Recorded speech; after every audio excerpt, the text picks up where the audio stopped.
2026 ခုနှစ်ဖေဖော်ဝါရီလ23ရက်နေ့မှာ Hyundai Rodan က K3 Main Battle Tank ဆိုတဲ့သင်္ကားအသစ်တစ်မျိုးကိုတည်ဆောက်နေတဲ့အခြေအနေကိုထုတ်ပြန်ခဲ့ပါတယ်။ဒီသင်္ကားရဲ့အဓိကထူးခြားချက်ကတော့ရိုးရာဒီဇယ်အင်ဂျင်ကိုမသုံးတော့ဘဲနဲ့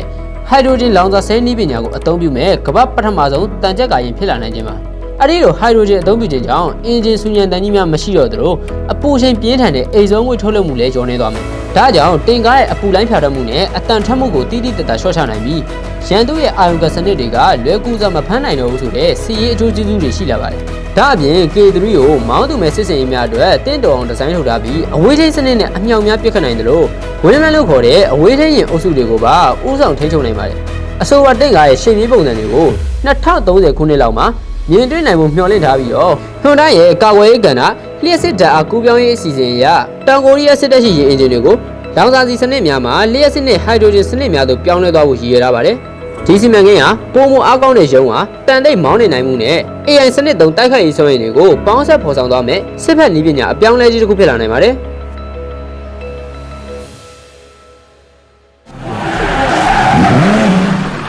Autodyne we have